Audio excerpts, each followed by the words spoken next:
തെല്ലവീവിലേക്ക് വന്നാൽ അവിടെ കൃത്യമായ മുന്നൊരുക്കങ്ങൾ നടത്തി ജനങ്ങളുടെ സുരക്ഷിതത്വത്തിന് വേണ്ട സംവിധാനങ്ങളൊക്കെ റെഡിയാക്കി സജ്ജമാക്കി ജനങ്ങൾക്ക് കൃത്യമായി അലാമിംഗ് എന്ന് വെച്ചാൽ കൃത്യമായ മുന്നറിയിപ്പുകൾ നൽകാൻ പ്രത്യേകമായ ആപ്പുകളൊക്കെ സജ്ജമാക്കിയിട്ടാണ് ഇറാനെതിരെ ആക്രമണത്തിന് ഇസ്രായേൽ ഇറങ്ങി പുറപ്പെട്ടത്. പക്ഷേ ഏറ്റവും ഒടുവിലായി തെല്ലവീവിൽ നമുക്ക് ലഭിക്കുന്നത് അവിടെ ആളുകൾ കൂട്ടപലായനം നടത്തുന്നു എന്നുള്ളതാണ്. എന്ന് വെച്ചാൽ ബങ്കറുകൾ, ഓരോ കെട്ടിടങ്ങൾക്കടിയിലും ബങ്കറുകളുണ്ട്. നിങ്ങൾ സുരക്ഷിതമായി ബങ്കറിലേക്ക് മാറിയാൽ മതി മുന്നറിയിപ്പ് വരുന്ന മുറക്ക് എന്നൊക്കെ നിർദ്ദേശിക്കുന്നുണ്ടെങ്കിൽ കൂടിയും ഈ ബങ്കറുകൾ പോലും സുരക്ഷിതമല്ല എന്ന ചിന്തയ്ക്ക് പുറത്താകണം കൂട്ടപലായനം നടക്കുന്നത്.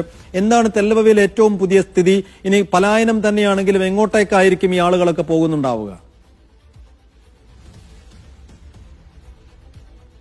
സൈഫുദ്ദീന്റെ ഏറ്റവും കഴിഞ്ഞ ദിവസം ബാത്തിയാമിൽ നടന്നിരിക്കുന്ന ആക്രമണങ്ങൾ, കാരണം നിരവധി കെട്ടിടങ്ങൾ 61ഓളം കെട്ടിടങ്ങൾക്കാണ് ഈ ആക്രമണത്തിൽ സാരമായിട്ടുള്ള കേടുപാടുകൾ സംഭവിച്ചത്. 6 കെട്ടിടങ്ങൾ പൂർണ്ണമായി തന്നെ തകർക്കപ്പെടുന്ന സാഹചര്യമുണ്ടായി. കാരണം തെല്ലവീവിൽ ഒരുപാട് പൗരാണിക സ്വഭാവത്തിലുള്ള നിരവധി കെട്ടിടങ്ങൾ നിലനിൽക്കുന്നുണ്ട്. അതുകൊണ്ട് ബങ്കറുകൾ എന്നത് പോലും ആ അർത്ഥത്തിൽ, കാരണം കെട്ടിടങ്ങൾക്ക് നേരെ ഈ ഹൈപ്പർസോണിക് സ്വഭാവത്തിലുള്ള മിസൈലുകൾ വന്ന് പതിക്കുന്ന ഒരു ഘട്ടത്തിൽ വളരെ പൂർണ്ണമായിട്ടും അത് ഇടിച്ചു നിരപ്പാക്കപ്പെടുന്ന ഒരു സാഹചര്യമുണ്ട്. അത് കൺമുമ്പിൽ തന്നെ കണ്ട ഒരു ജനതയെ സംബന്ധിച്ചിടത്തോളം ബങ്കറുകൾ സുരക്ഷിതമാണ് എന്ന് കരുതാനോ വിലയിരുത്താനോ